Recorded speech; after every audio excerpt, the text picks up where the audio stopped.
بەڕێزان بەردەوامین گفتوگۆ دەکەین ئەم تەوەر و باس بابەتەمان گفتوگویەکی مێژووی دەکەین لەسەر کورد لە سەدەکانی بەتایبەت چوارەم و پێنجەمی کۆچیدا کورد لەو سەردەمانەدا چی کردووە چ ڕۆڵێکی هەبووە و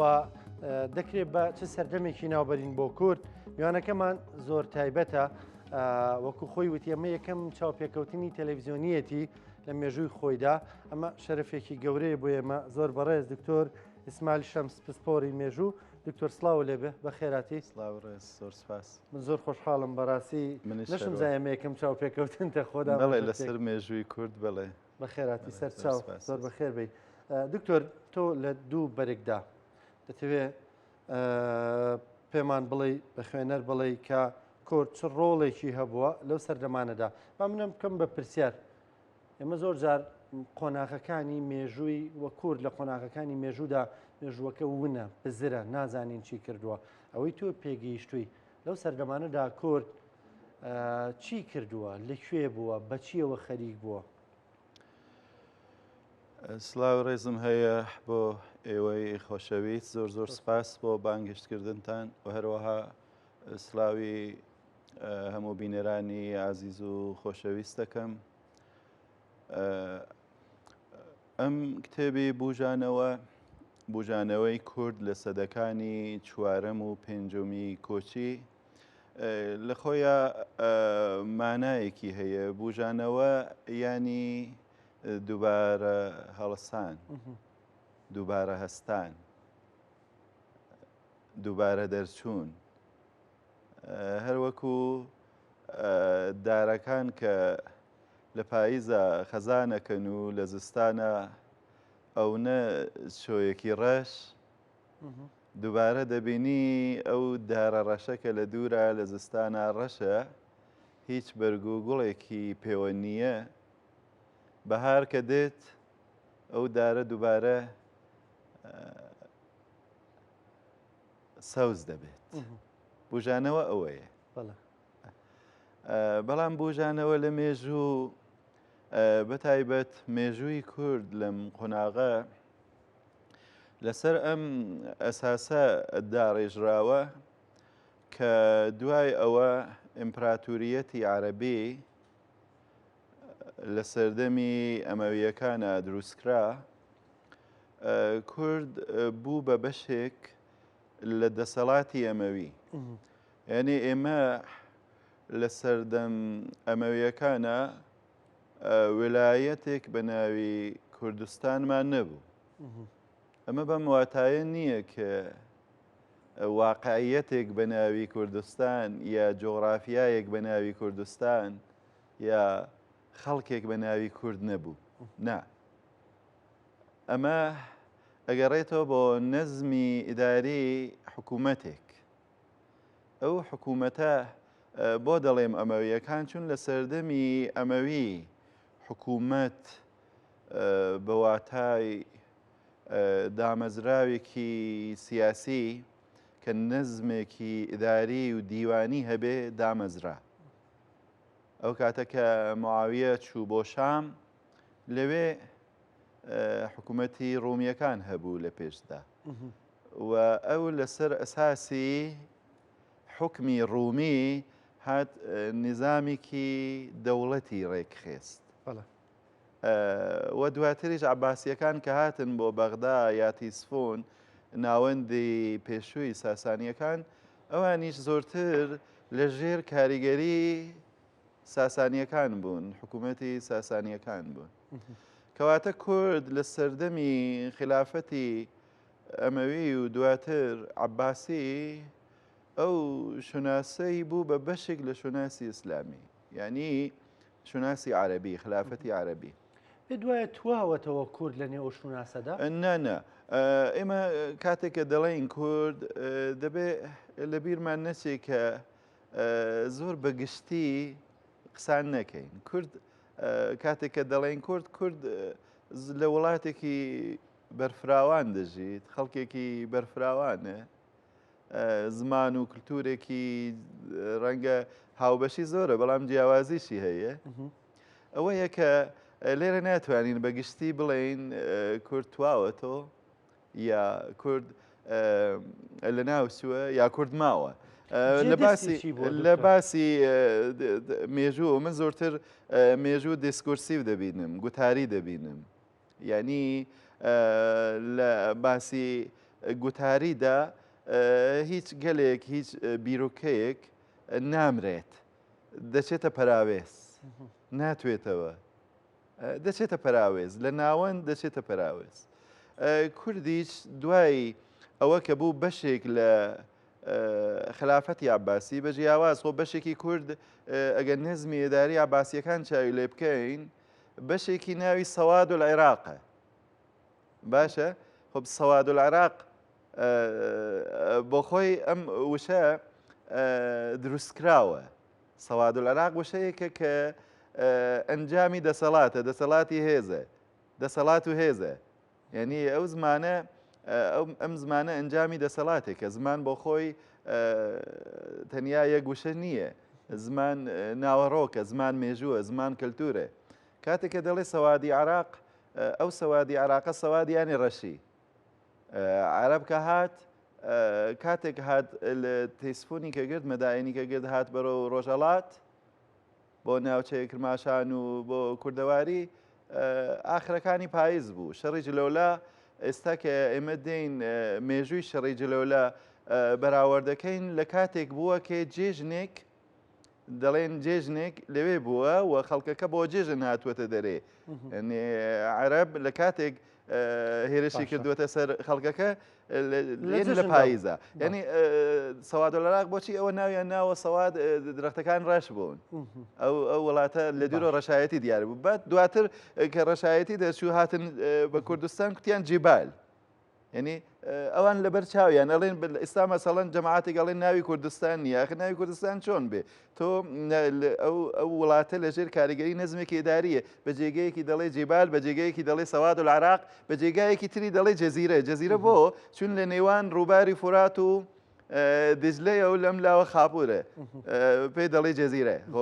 ئەو دیتویەتی دیتنەکەی کردووە بە وشە و کردووە بە مستەلاحی سیاسی و داری. باشە دکتۆر پرسیارێکم بۆ دروست بوو زۆر لە کۆڕ و مەجلیسەکانان پرسیارەت دەکرێت هاتنی عەرەب بۆ ناوچانەی ئێمە و بربەرەکانی لەگەڵ کووردا. هەندێک دەڵێن کورد ئەوەی کە دەڵێن کورد لە فتوحاتی ئیسلامیە ینی بەخۆویست ئاینەکەیان وەرگردووە و چوونەتە ژێر سای عەرەبەکانەوە. هەندێکیش دەڵێن بربەرەکانی زۆر گەورە ڕوویداوە. بە بڕوای تۆ کامیان بووە؟ ئەوە لە مێژوو شتێکی ڕوونێ.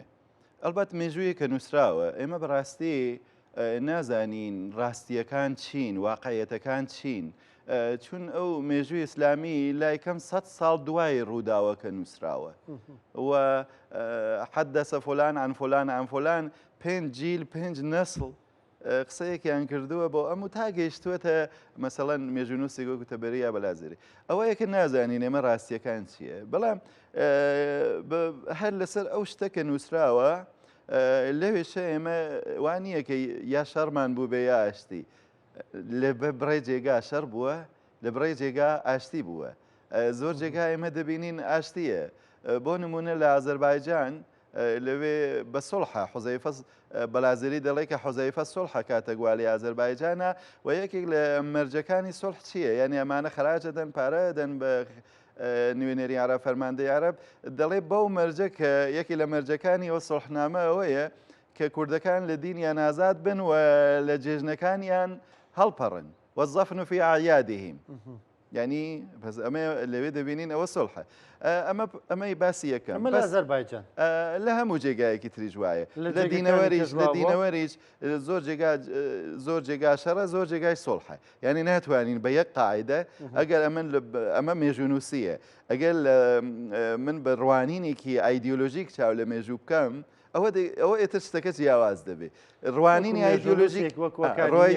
ڕوانینی ئایدیۆلۆژیک یا دەڵێ ڕەشە یا دەڵێ سپیە.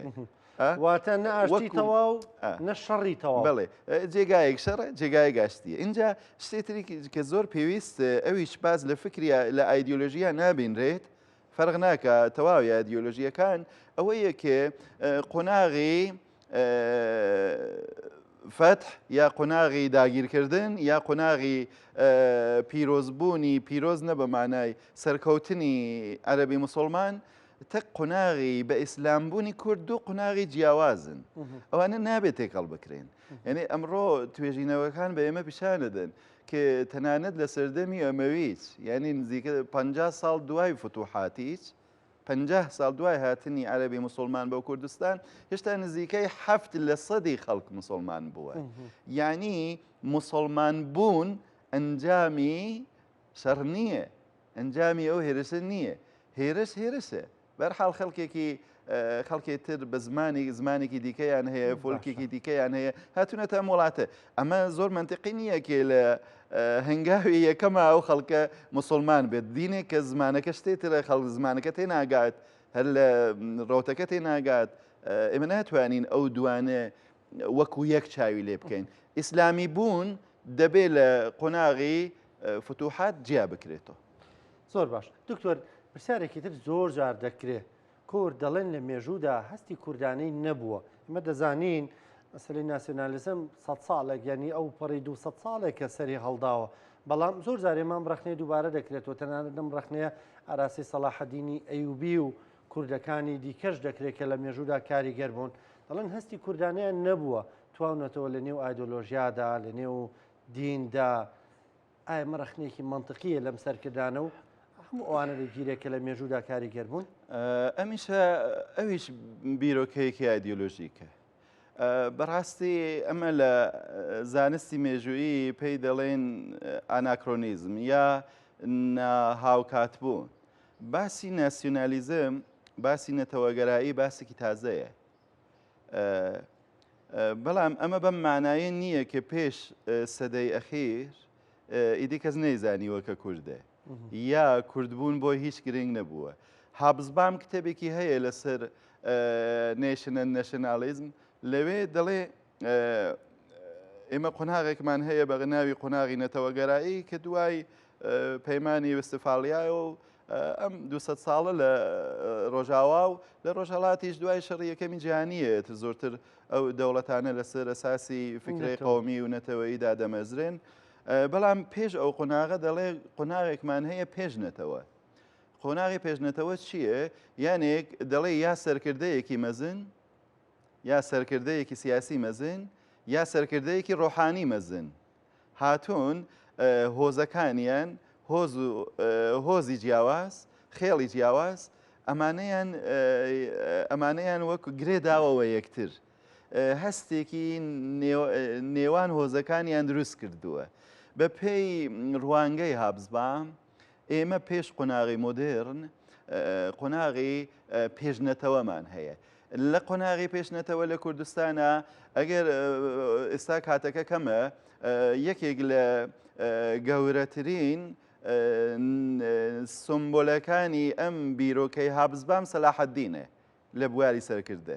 بۆچی ئەم حکوومەتانە کە لێرە من باسم کردوون یعنی هەم ئالی حەسنەوەی هەم ڕەوادیان شەدادیان مەڕوانیان خۆرشیدیان شوانکارە ئەمانە کە باسم کردوون خۆب ئەمانە هەمویان جیاواز بوون لە خاکێکی جیاواز بوون بەڵام کاتێک کە دەوڵەتی ئەیوبی ئەمە چۆن ناوە بوژانەوە بە هەر لێرە بڵێم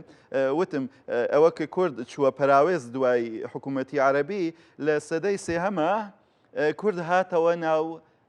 ناوەند یعنی بۆ خۆی حکوومەتی ئتر والی نەبوو بۆ خۆی ئەمیر بوو بۆ خۆی حاکم بوو بۆ خۆی خاوەن دەوڵەت بوو سەلاحەدین نە لە سەدەی سێ چوارەمە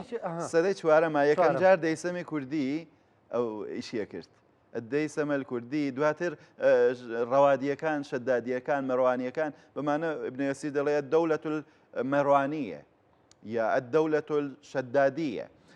ئەمانە کێ هەمویان لە سەدەی چوارەم و پێنجەمی کۆچی دروستکران دواتر کە سەلجوقیەکان هاتن تورکەکان هاتن هەمویان لە ناو برد هیچ حکوومەتێک نەما هیچ کامیان نەما هیچ کام دوای عەرەب ئەمانە هەستان و وەکو بەهارەکە ژیانەوە ڕوویدا دواتر کە سەلجوقیەکان هاتن ئەمانە هەمووی دووبارە ئەو ڕەشایەتی لە مێژووی کورد دەستی پێکرد تا دواتر سەلاحەددین کە هات کارێکە سەلاحەددین کردی چی بوو؟ سەلاحەددین هات تەواوی ئەو هۆز و قەبیلە و دەوڵەتە کە پێشتر هەبوو هەمووی پێکەوە گرێدا یعنی چۆنی گرێدا تۆ قوشونی سەلاحەدین جێشی سەلاحەدین تواشاکەن لە هزبانی تێدایە لە مەڕوانی تێدایە لە ڕوادی تێدایە لە گۆرانی تێدایە لە لۆڕی تێدایە لە هەرچی هۆزی کوردی هەیە لە هەموو ناوچە کوردیەکان لە ناو جێیشی سەلاحەدین هەیە دکتۆر لەسەر بنەمای مەرزی قەبیلەی کردوونەتەوە ئەسەن بنەمای کوردبوون تۆ کوردبوون چۆن ماناکەی کوردبوون ئەگەر بە پێوەری ناسیۆنالیزم مانایەکەی نا بەڵام کوردبوون ئەگەر پێوەری پێشە ناسیۆنالیزم ئاخر بۆچی دەبێ کەسێک کە لە لۆڕستانە کەسێک کە لە ئازەربایجانە کەسێک کە لە هەولێرە لە دیاربەکرە ئەمانە بۆچی ڕۆن بۆ جێشی سەلاحەدین بۆچی شتێک هەیە ئێمە ئەڵێن ئەدەولەت الئەیوبیە بەڵام چاو لە سەرچاوەکانی ئەو دەورە بکەک دەڵێن تاریخ دەولەت الئەکرات یعنی ئێمە بۆ خۆمان کورد بۆ خۆمان کردومانە دەوڵەتی ئەیوبی یا میردنشینی ئەیوبی بەڵام لە سەردەمی خۆیە کتێبێک خەزرەژی کتێبێکی نووسیوە دوای ئەلبەتە سەلاحەدین ئەڵێ تاریخ دەولەت الئەکرات یعنی لە سەردەمی خۆیە سەلاحەدین بە دەولەت الئەکرات بەناوبانگ بووە و کێشەی و باسێکی گەورە لە سەردەمی سەلاحەدین دەزانی چییە کێشەی مێژونووسەکانەوەیە کە سەلاحەدین کوردە یا تورکە کوردە یا عەرەبە بڕێک لە مێژونووسانی عەرەب هەستێکی عەجیبیان هەیە هەوڵێکی زۆر سەیرەدەن کە هەر جۆرێک هەیە سەلاحەدین بیکەنە عەرەب خۆ ئەگەر باسی کوردبوون و عەرەبوون نییە ئەی چۆن ئەو شەڕە لەسەر سەلاحەدین کراوە بەڵام تۆ دەبینی لەم لاوە ئەبولفەدا کە خۆی ئەیوبیە و مێژووە نووسێ و ئەوانە کە ڕێگ و ڕیشەی کوردیان هەیە مێژونووسانی سەردەمی ئەیوبی یا بێلایەنن ئەمانە دەڵێن سەلاحەدین کوردە و دەوڵەتی دەوڵەت الئەکراتە بەڵێ بەڵێ دکتۆر کاتمان نەماوە هەمێ پرسیارێک لە بەڕێزت بکەم لە نێو مێژوودا لە نێو ئەو هێزانی کە دروست بوون ئەو حکومڕانیانی کە دروست بوون کوردی بوون و دروست بوون و گەشانەوە و لە ناوچوون و ژیانەوە ینی ئێستا بۆ دەوڵەتی کوردیمان نییە ئەوەندەی کە تۆ مێژووت خوێندوێتەوە ینی هۆکارەکان لە یەکدیە چن ئەوەی کە لە مێژووە هەیە وەڵاهی دەتر ئەوە کاری من نییە دەزانم بەڵام مێژوو چیمان پێڵێ بۆ ئێستا تەماشاکەن ئەو مێژووە کە من خوێندومە مێژووی قۆناغی پێش مۆدرنە سەدەکانی ناوەڕاستە بەحسی حکوومەت لەو سەردەمەتێک بەحسی ئێستا زۆر جیاوازە بەڕاستی ئەمن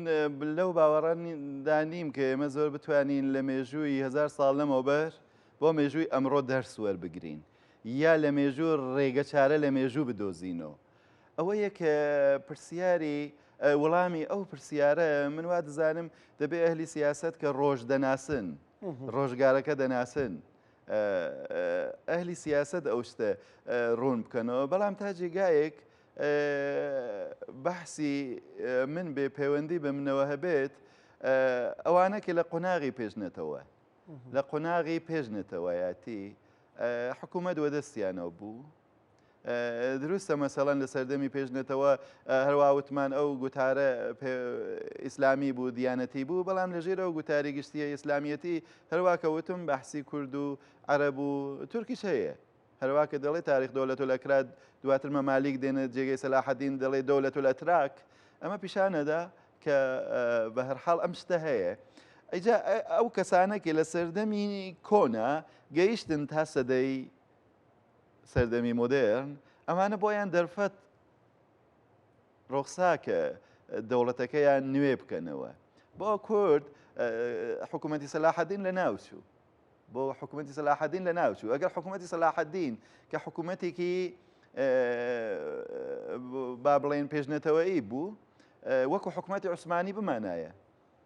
وەکو حکوومەتی عوسمانی خۆ حکوومەتی عوسمانیش حکوومەتی تورکی نەبوو زمانی فەرمی عوسمانیەکان فارسی بوو باشە لە شەرقی چواتبوون و ئیستانبوڵ قوستەنتەنیە خۆ ناوەندی ئەوان نەبوو ناوەندی ڕوومیش بوو داگیرکەریش بوون لەوێ بەڵام ئەوان چونمان تا سەردەمی تازە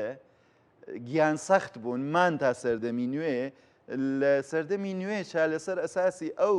سەردەمی پێشنێتەوە دەوڵەت دامەزرا یا لە وڵاتی عەرەبیش هەروە یا لە ئێرانیش مەسەڵەن هەروە بەڵام کورد کەسێک کە کورد بێ وەکو کورد حکم بکە قەیناکە با لەژێر سێبەری ئیسلامیش بێ با لەژێر سێبەری هەر دین و شتریش بێ باجە لە جۆگرافیایەکی تریش بێ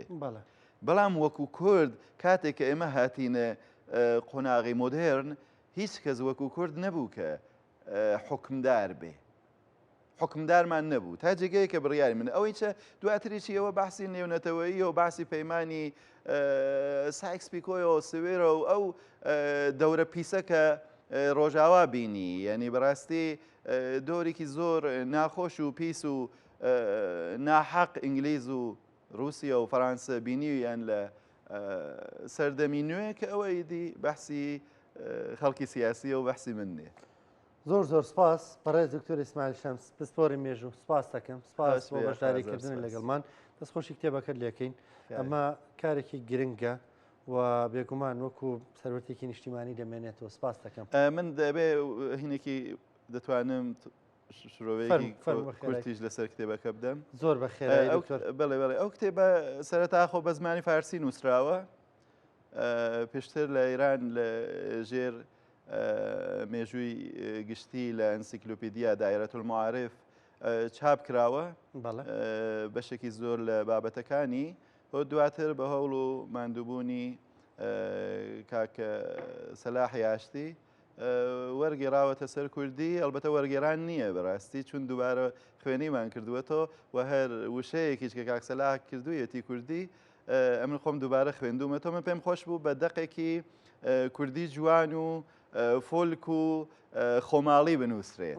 لەبەرە خۆی ئەمتوانی بە کوردی بینوسم بەڵام پێم خۆش بوو بە دەقێکی جوان یەکەم کتێبم بە کوردی بڵاو بکرێتەوە و دەستگای جەماڵ عێرفان و بەڕێز دکتۆر تاها ڕەسوڵیچ ئەرکی چاپی کتێبەکەیان کێشا و پشتگیریان کرد لە وەرگێران و پرۆسەی چاپی کە من لێرە دەستخۆشییان لە یەکەم زۆر سپاس زۆر سپاس بە خێراتی